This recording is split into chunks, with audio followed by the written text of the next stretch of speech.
Olá, antes da gente começar a nossa exploração de hoje, aquele pedido rápido. Curtam, compartilhem e, claro, se inscrevam aqui no Fragmentos da Notícia. Ajuda muito a gente a continuar. Hoje a gente vai mergulhar num caso que, olha, chocou o Brasil. A história da Dalvalina da Silva. Ela ficou conhecida, como a primeira pessoa condenada por matar animais em série no país. A nossa conversa vai se basear em vários artigos que documentaram tudo, sabe? Desde a investigação até o julgamento, as repercussões. O objetivo aqui é tentar entender como essa mulher, que no início parecia uma protetora, foi desmascarada. E qual o real significado dessa condenação? Bom, vamos lá desvendar isso. Então, a Dalvalina da Silva. Na época, ela tinha uns 48 anos, se apresentava como uma super cuidadora de animais lá em São Paulo, pegava dezenas de cães, gatos, dizia que ia encaminhar para adoção, E que sustentava tudo com uma boa pensão e vendendo uns sabonetes artesanais que ela fazia. Exato.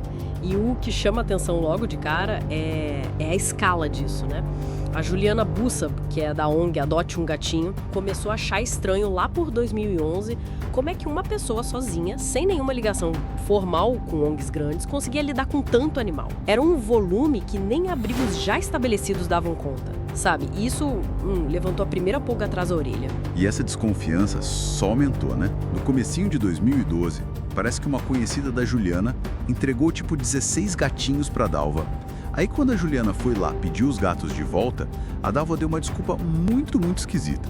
Falou que tinha mandado eles para o Paraná, 800 quilômetros, em menos de 24 horas. Não fazia sentido nenhum. E depois que a Dalva ainda fez umas ameaças, a Juliana, decidiu contratar um detetive particular, o Edson Criado. Pois é, no início a ideia era que talvez ela só abandonasse os animais ou, vendesse ilegalmente. Sim, era o que parecia mais lógico, Exato. Mas quando o detetive começou a vigiar a casa dela, a coisa ficou sinistra. Entrava muito bicho, mas não saía nenhum vivo. O detetive achou sacos de lixo e dentro, gatos mortos, enrolados em jornal. Nossa. E teve aquele momento que foi o estupim, A cadelinha. Ah, sim. Esse foi terrível. Uma cadelinha pequena, entregaram para Dalva à tarde, com um laço rosa no pescoço. Horas depois, o detetive encontrou ela morta num saco de lixo, ainda com o laço. E ele fotografou tudo, a entrada e depois o corpo no lixo. Que horror. Esse detalhe do laço torna tudo tão concreto, tão cruel.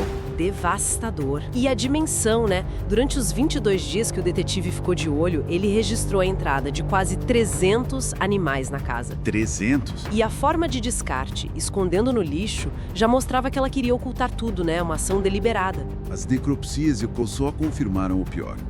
O veterinário Paulo César Maiorca, lá da USP, ele que fez os exames. Ele encontrou não só as lesões perfurantes, hematomas, mas também sinais de maus tratos antes da morte, tipo fome extrema. Ele descreveu as mortes como lentas, dolorosas e cruéis. Disse que os bichos estavam conscientes na hora e que nunca tinha visto nada igual, nem pelo método, nem pela quantidade. Foi chocante para ele também. E o método? Ela usava acetamina, que é um anestésico, mas é de uso controlado, ela não tinha licença nenhuma para ter ou usar aquilo. Exato. A suspeita é que ela conseguia clandestinamente. E segundo a promotora do caso, a Vânia Tuglio, como era aplicado de forma errada, a droga podia causar o contrário do efeito desejado.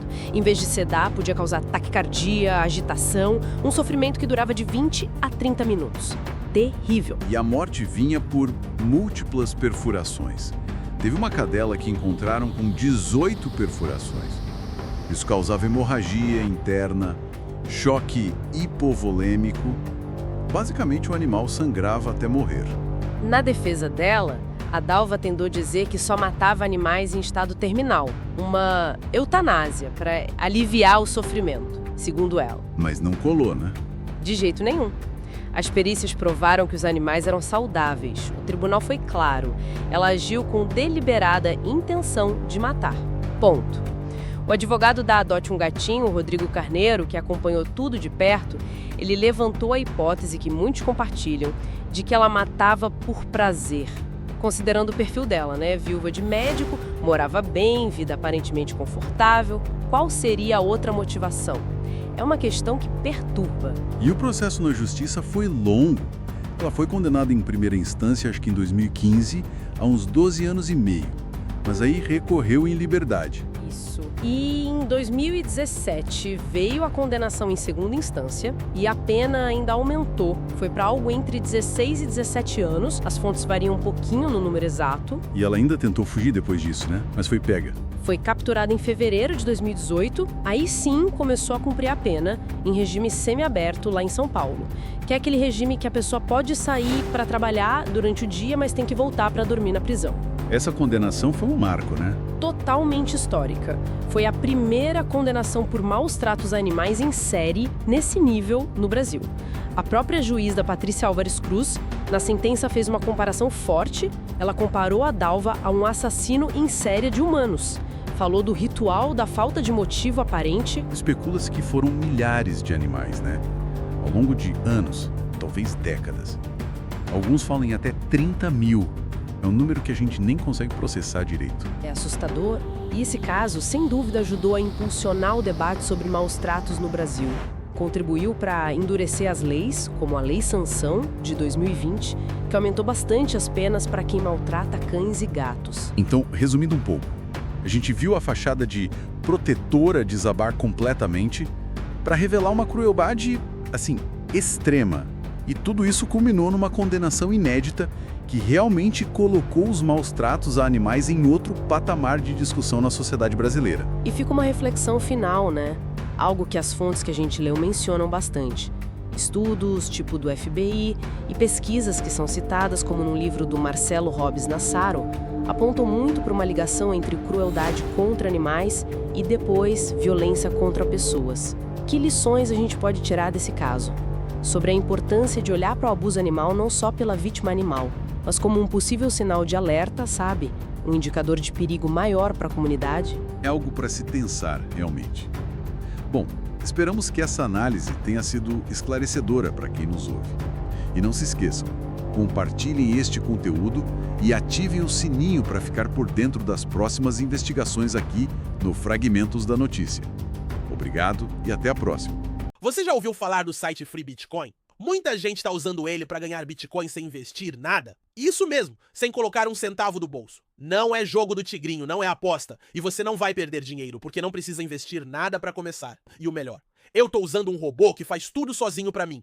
Ele faz login, resolve captcha, clica nos botões, navega entre páginas, tudo no automático.